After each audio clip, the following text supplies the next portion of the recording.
sur CNews. Vous êtes député UDI des Français établis hors de France. Une riposte militaire est-elle, selon vous, incontournable aujourd'hui?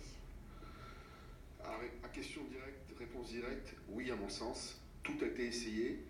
La dissuasion a disparu. Assad et ses patrons iraniens savent qu'ils ne risquent rien.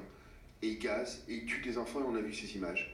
Et il y a un triste symbole, c'est que ce soir, nous allons commémorer Yom HaShoah. Et à l'époque aussi, dans ces années-là, les nazis ont gazé. Entre parenthèses, les soldats russes aussi ont été gazés. Et c'est pour ça que je suis surpris. Ils savent ce que c'est que les gaz. Parce que les soldats russes, pendant la Deuxième Guerre mondiale, certains ont été gazés. Il y a une guerre, c'est vrai que c'est très compliqué, on ne peut pas tout résoudre. Mais il y a des limites. Les limites, c'est de gazer des femmes et des enfants, c'est des armes chimiques. Autrement, c'est plus possible. Le président de la République a mis des lignes rouges. À l'époque, Obama en a mis, il n'a pas respecté, on connaît la suite. Les lignes rouges ont été dépassées, c'est avéré. C'est certain, certains nous disent commission d'enquête, Bachar, pas du tout. Là, dans son cas précis, c'est avéré.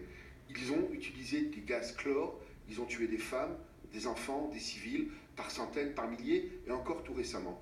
Plus rien ne lui fait peur. Je crois aujourd'hui, on ne peut plus ne plus rien faire. Et hélas, c'est sûr que c'est jamais des très bonnes solutions. Les solutions militaires, il y en a, à mon sens, il n'y en a pas d'autres. Il faut prendre nos responsabilités. Ça ne veut pas dire qu'il faut rentrer avec des soldats. Enfin, il faut pas. Il faut frapper. À mon sens, à moyen terme, il faudra neutraliser Bachar el-Assad, qui est un cancer, puisque rien ne l'arrête, malgré aujourd'hui tous les avertissements, ils continuent à gazer des femmes et des enfants, et c'est moralement terrible. Alors évidemment, à part ça, nous, au niveau humanitaire, il faut s'organiser, il faut aider. Ils ont peur. Ils ont commencé, comme vous l'avez parfaitement dit ce matin, à évacuer certains endroits, où justement, certains aéroports, où ils ont envoyé ces avions et ces hélicoptères sur lesquels ils ont utilisé les gaz. On est dans un monde où il faut de la dissuasion. Moi, j'aurais bien même demandé, Bachar el-Assad, Jean, arrête, il ne le fait pas. Il ne le fait pas. Donc, à un moment donné, s'il faut utiliser des moyens militaires, s'il faut utiliser la guerre, c'est dans ces moments critiques. Et je crois que c'est à l'honneur du monde libre, à l'honneur de la France, à l'honneur de l'ensemble des pays européens, des États-Unis et du monde libre. Et la Russie a une grande responsabilité. La Russie est un grand pays. Je ne mets pas sur la même échelon la Russie et l'Iran et la Syrie. C'est tout à fait différent.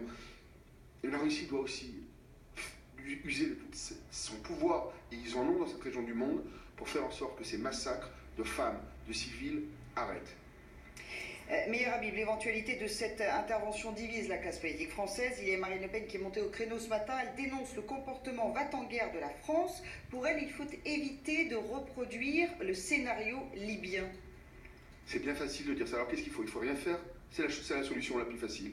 Continuer à ne rien faire et de voir les images, nous aujourd'hui en 2018, des enfants gazés au chlore, et on ne fait rien.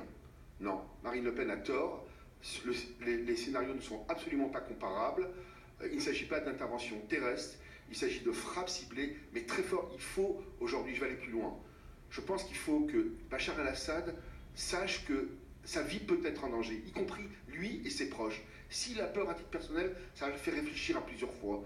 Ma conviction absolue, c'est qu'à moyen terme, il faudra le neutraliser. Évidemment, la meilleure des choses serait qu'il s'en aille de façon libre et qu'il soit jugé pour ses crimes. Mais à ce stade, il n'a peur de rien. Et Marine Le Pen a tort de comparer des choses qui ne sont pas comparables. Ça n'a rien à voir avec la Libye et ça n'a rien à voir avec l'époque avec l'Irak. C'est des choses qui sont complètement différentes. Là, c'est au niveau ponctuel, on gaze des femmes et des enfants. Et je dis, et j'interroge tous les gens qui veulent faire des commissions d'enquête. Regardez, l'ONU, parce que évidemment, c'était mieux si jamais il y avait un mandat de l'ONU pour le faire. Or, on a bien vu, la Russie a posé son veto simplement à la commission d'enquête pour savoir sur l'utilisation d'armes chimiques.